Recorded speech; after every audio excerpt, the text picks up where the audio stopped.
Ya están las librerías Las hijas de la criada. Tenía muchas ganas de que llegara a vosotros. Ojalá disfrutéis la historia de la familia Valdés, que recorre casi un siglo de historia en una Galicia mágica, llena de personajes.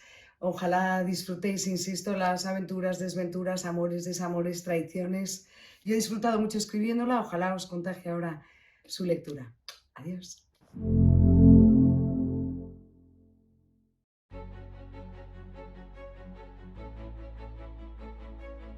Un parto antes de tiempo trae al mundo a una niña nacida entre sábanas blancas, bien atendida, asistida con todos los medios posibles. Su nombre, Catalina. Clara ha nacido cuando tocaba, en un lecho de piedra y paja. Renata, la criada, la ha parido sola. Las dos llegan a la misma noche de febrero de 1900 en el Pazo de Espíritu Santo. Las hijas de la criada, Premio Planeta 2023. Sonsoles Onega en Autoras de Palabra con Rosa. Bienvenida, me tiembla la voz, pero yo creo que es por todo lo que he leído estos días. ¿En serio? Sí. A mí me has arrancado una sonrisa leyendo el resumen de la historia, ¿no? Ujú. Cómo arranca con ese parto no previsto de la señora, previsto de la criada, en ese Pazo de Espíritu Santo, en Punta do Bico, que es un lugar imaginario, imaginado y probablemente deseado por mí, ¿no? Imaginado y desde donde yo veo las Islas Cíes, porque Sí. lo conozco y creo que ese lugar imaginario es espectacular. Antes de nada, quiero volver a darte la enhorabuena por el Premio Planeta. Y ahora que ya he leído el libro, quiero decirte que lo he vivido, disfrutado y sentido. Y sé que se va a quedar muy adentro. ¡Ay, qué bonito! Precioso. Me emociona de verdad que me lo digas, porque desde el 15 de octubre que la novela recibe el premio, estoy deseando que llegue a los lectores, ¿no? Y empezar a recibir las opiniones. La tuya la valoro especialmente porque eres gran lectora, porque además la habrás leído a lo mejor con la prisa de tener que hablar ahora tú y yo, y me encanta que me lo digas. Para mí me da un poco de pudor decir mi mejor novela, pero probablemente la más madura, sin duda. Siempre habrá una más madura todavía, porque contra la madurez no podemos ir, ¿no? Sí. Que es también sinónimo de vejez. Pero es una novela donde yo me he vaciado como escritora, palabra que aún me queda grande, como mujer, como hija de mi familia, como enamorada de esa tierra y todo lo demás. Estoy de acuerdo contigo, creo que te has vaciado. Además tocas muchos temas, que ahora veremos alguno de ellos. Te desplazas a Cuba constantemente, vas y vienes también en el tiempo. Y dices, Cuba, un ingenio que se precie, debe tener postes y cordeles. Sí, bueno, yo creo que esos ingenios en este caso, de principios del 20, heredados en los últimos, en la segunda mitad del 19, tenían postes, tenían cordeles, tenían criados, Sí. tenían esclavos, tenían sufrimiento, tenían convulsión política. Yo creo que he vuelto a Cuba también por una parte de capricho personal. Mi primera novela está situada en Cuba, la Cuba de Fidel, nada que ver con todo esto. Y yo creo que de alguna manera la cabra vuelve al monte. Esa fascinación inicial por Cuba, convertida después en gran desilusión por todo lo que le pasó al régimen comunista, lo que le sigue pasando, está también en esta novela. Tampoco me costaba mucho, es decir, no está metido con calzador, porque el emigrante gallego lo fue a Cuba y también a Argentina y a otros países, ¿no? Pero en Cuba era perfectamente verosímil que los Valdés hubieran hecho fortuna, ¿no? Estamos hablando además de 200 hectáreas de cultivo y otras tantas de tierra para el ganado, o sea, no era cualquier cosa. No. Y hablas de la caña de azúcar. Sí. Sin descanso. Bueno, es que esos ingenios de azúcar, Sí. otros de tabaco, en esos ingenios de azúcar y en otros de tabaco los españoles hicieron grandes fortunas. Ya lo creo. Entonces, el primer Valdés que hizo dinero, que es el abuelo del protagonista, lo hizo con la sal primero y con el azúcar después, que además me parecía tan antagónico bueno, que también es un recurso, sin más, ¿no? Sí. Pero yo misma escribiendo estas cosas me producen mucha alegría. Cuando vas construyendo la historia y dices, si hicieron dinero con la sal, ahora lo harían con el azúcar. Estoy segura, estoy segura. Doña Inés siempre quiso parir a una hembra que se sentase en la mesa en la misma que los varones, que leyera muchos libros para ser libre. Renata quería para su hija una vida bien diferente a la suya. Herida y en su amargura, toma una decisión de la que no se va a sentir satisfecha. Va a ser una mujer con más amargor y más dolor. Una mujer que no ha sabido ser querida, no ha disfrutado de eso.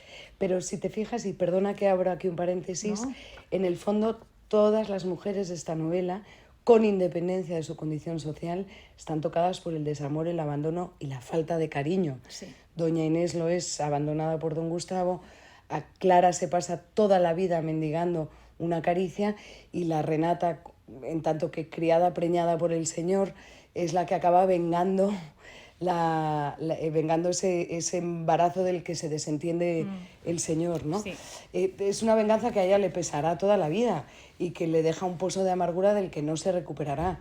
De hecho, durante la novela la presento como una mujer guapa, deseable para los hombres, y acaba abandonada, con tristeza en la mirada, seguramente desdentada y encanecida, ¿no? O sea, que es la consumación del desamor en el caso de la Renata.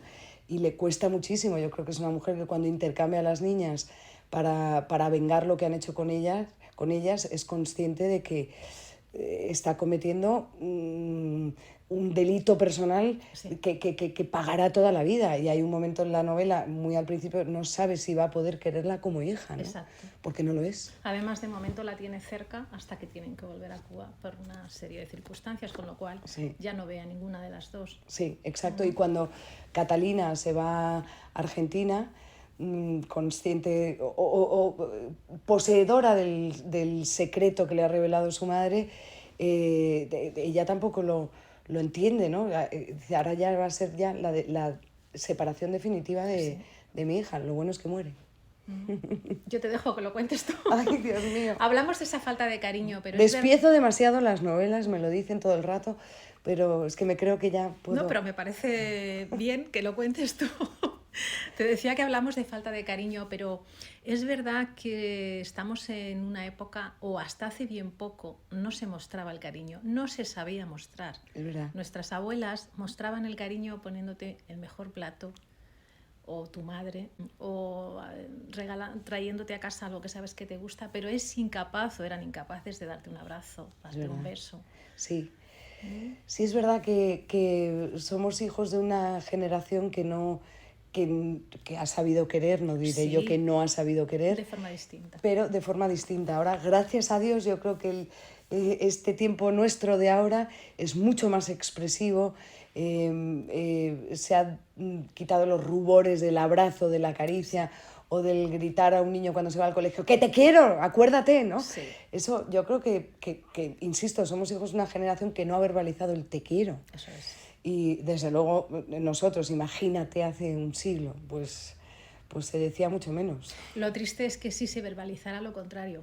Sí, estos personajes míos sí que han sido educados en la disciplina, en el trabajo, en el sacrificio, en la abnegación, sobre todo de las mujeres. Que todavía sigue vigente de alguna manera. Ya lo creo. Es la mujer la que tiene que ser la abnegada en la familia, la que renuncia. Yo siempre digo, mi mandamiento es el no renunciarás, y a partir de ahí desarróllalo tú como puedas, ¿no? Tu mujer, desarróllalo como puedas. Pero sí, es así. En el caso de Inés, yo creo, para mí es el personaje, porque Inés es pionera en muchas cosas. Sí. Bueno, el tema de la fábrica, cómo consigue por fin que una mujer descanse una serie de horas, cosas que ahora nos parecen absurdas o nos parecen raras o nos parecen que no tienen sentido, pero es que era así. Sí, sí.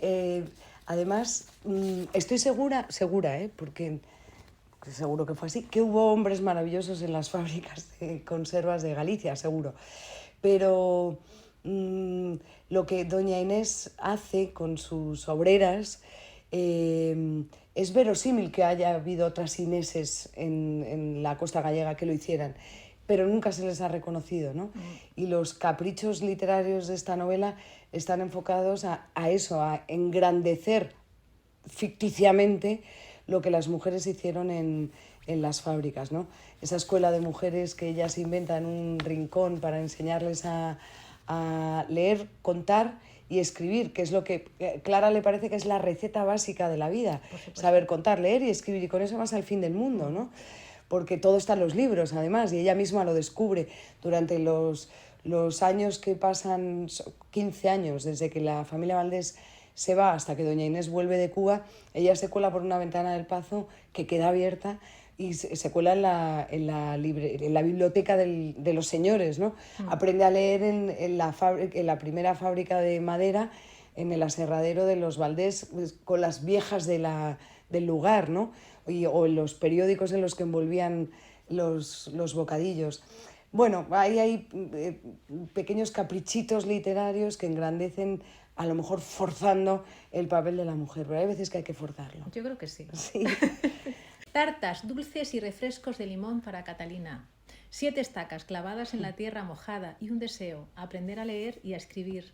Las dos cumplen 7 años, la diferencia es abismal. Abismal. Y fíjate que todo por una cuestión del destino, porque Catalina tenía que estar clavando las estacas en la tierra y Clara tenía que estar celebrándolo en una de las plazas habaneras, con bien de refrescos y bien de dulces, ¿no? Pero fíjate, hasta en eso probablemente no hubiera sido igual, porque si no se hubiera producido ese intercambio en las cunas, probablemente la Catalina, hija de la criada, a lo mejor hubiera sido más querida por su madre. No lo sabemos. No lo sabemos. Lo que pasa que la Renata ve en Clara poco menos que la hija del demonio, ¿no? Poco menos, engendrada por un capricho del señor, contra el que le había advertido su propia madre antes de irse: ten cuidado con los señores de mano larga. O sea que sí. Sin embargo, fíjate que de alguna forma disfruta de las dos, porque Clara y Catalina están en su casa. Ella no siente que su hija, que no lo es, no tiene ese amor, pero en realidad sí que lo tiene de Clara. Sí. O sea, la gran perdedora, por decirlo de alguna manera, sería Renata. Sí, totalmente. Allí, además, en el momento en el que se produce el encuentro, y yo he tratado de imaginarme siempre cómo sería en la realidad, yo creo que hay una fuerza de la naturaleza contra la que no podemos luchar, y hay algo que te imanta a esa madre que sabes que no lo es, o a esa hija que sabes que no lo es, y hay algún caso en la vida real que es así, ¿no? Cuando sí. Tú sabes que ese es tu padre y es tu padre, ¿no? Pues en este caso sabes que es tu madre y es tu madre. Y doña Inés compensa la desafección que tiene de su hija Catalina con Clara. Eso y con lo que recibe de Clara, que es una fascinación entre una y otra, ¿no? La niña que quiere aprender, que quiere dejar de vivir, que no quiere ser criada, en definitiva, ¿no? Y eso también despierta los celos de la criada, porque ve que de alguna manera la señora le está arrancando también a su hija, la única que sabe que es su hija, ¿no? Porque es que el secreto, al final, acabas la novela. Yo, para desenlazar, decía: a ver, ¿debe saberlo doña Inés? ¿No debe saberlo? No lo voy a desvelar, porque si no, ya sí que destrozo la novela. No lo hagas. Que el lector descubra. Vamos con los ajos vírgenes, herraduras, lacitos de tela rojo, todo con tal de eludir el mal de ojo, porque está muy latente en este libro. Sí, es constante el mal de ojo. Yo soy supersticiosa y lo he dicho 20.000 veces, hasta el punto de que me han dicho que deje de decirlo porque aburro contándolo, ¿no? Pero es que también me he criado en ese ambiente, de no abrir el paraguas en sitio cerrado, no pasar debajo de una escalera, cuidado con según qué cosas, ¿no? Así que... Y los combato, no con herraduras en mi casa ni con todas estas cosas que hacen mis personajes. Pero lo intentas. Bueno, si por mí fuera... El peso de los muertos, no solamente en la isla de Cuba, sino también esos muertos que se lleva el mar y que vomita, como bien dices, unos más tarde que otros. Ese sentimiento de la mujer porque vuelve a ser la mujer la que espera, Sí. la que se queda viuda Las- con o sin muerto. Las viudas de vivos. Las viudas de vivos. Que veían cómo sus maridos se embarcaban en campañas larguísimas y no volvían, y los esperaban toda la vida, ¿no? En los muelles, en las dársenas, en las costas, en las playas, y pasado el tiempo se podía producir la vomitona de un cuerpo que era de no sé quién que había desaparecido. Eso es una constante en Galicia, no es ningún hallazgo mío, y muy presente en la literatura gallega.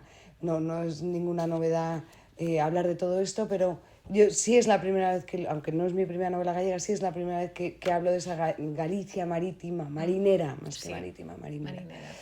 Que también forma parte de mi infancia, ¿no? Aunque nosotros mi familia es de una aldea de Lugo, siempre pasábamos los veranos en las rías, porque de alguna manera pues, el mar es el mar, ¿no? Claro.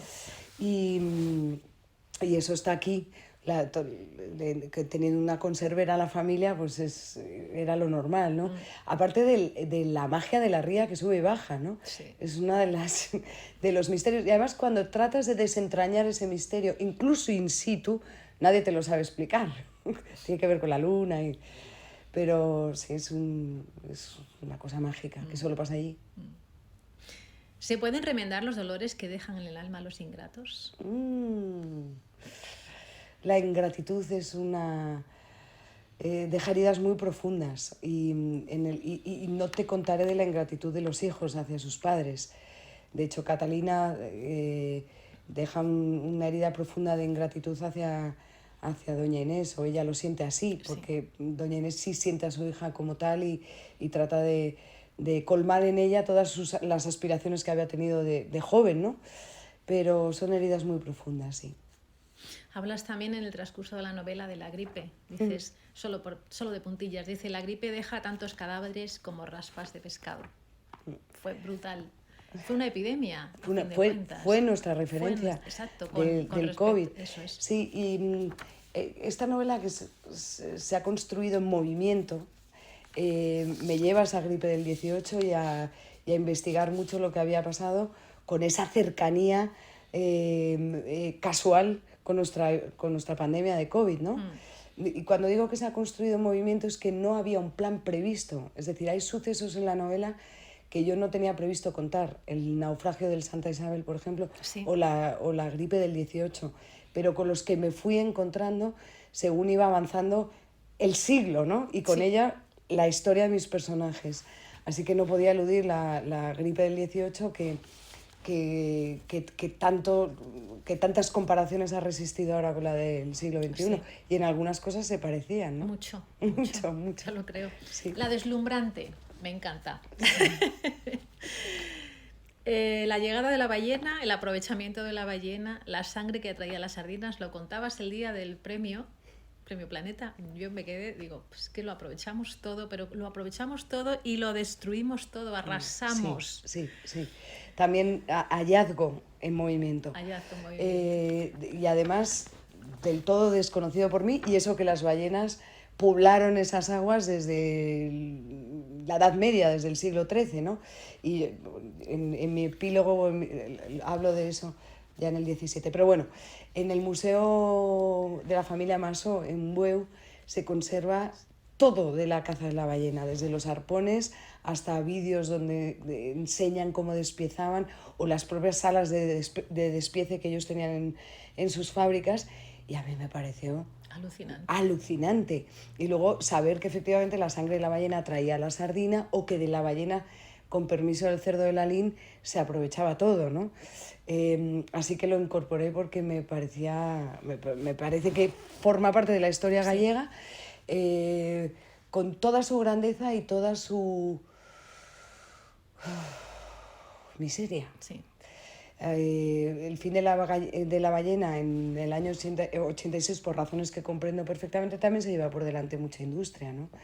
Y la pobre Clara cierra las puertas cuando ya no hay nada más que hacer, ¿no? En el fondo son personajes muy perdedores todos. Sí, además, bueno, hay otra de las cosas que dices, si la las conserveras las llevan las mujeres, lo normal es que haya una patrona. Sí, pero eso, ¿sabes que eso me lo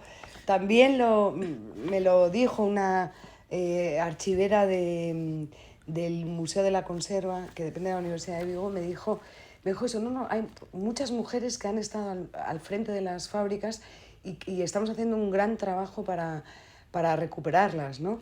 Y hay un libro precioso de testimonios en gallego de mujeres de la conserva, de esos libros yo he leído, he bebido mucho para documentar y efectivamente no hay ninguna que haya sobresalido. Si buscas en las historias de las familias, siempre hay una que destaca, siempre hay una, o la mujer del primero o del segundo del hijo, siempre hay una, pero a ninguna se la reconoce como tal. Así que, ¿por qué no íbamos a tener una en la ficción? Claro que sí. Doña Inés. Cuando el demonio entra por las ventanas, ya no sale por la puerta. Sí. Esas son frases muy épicas, sí. pero tienen su sentido. Tienen su sentido, novela. Totalmente. Cuando te entra un gafe, madre mía. Así es. Hablábamos antes de la culpa, que Renata se siente culpable. Esa culpabilidad se arrastra durante toda la novela, no solamente en ese personaje, por supuesto Gustavo, sus antepasados, que tampoco vamos a destripar nada, y esa relación entre Clara y Catalina.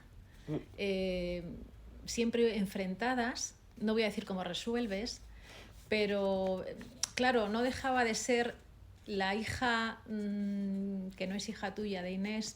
Tienes una relación con ella que no tienes conmigo, pero en el fondo yo tampoco la quiero tener. A ver, la culpa es una constante en todas mis novelas, ¿eh? Creo que la culpa, sobre todo a las mujeres, nos pisotea demasiado, ¿no? Pero en este caso hay culpa en el hombre por don Gustavo, por lo que hizo y por lo que pasó en su familia. Culpa entre las dos hermanas que no saben que lo son hasta... A lo mejor no lo saben nunca. No saben nunca. Sí, bueno, la culpa vuelve a estar presente. Creo que es uno de los sentimientos más atenazantes aún hoy, ¿no? O sea, el día que nos liberemos del sentimiento de falsa culpa, yo creo que seremos más libres, transitaremos más ligeras por la vida y tantísimas otras cosas, ¿no? El amor temprano y el amor nunca tardío.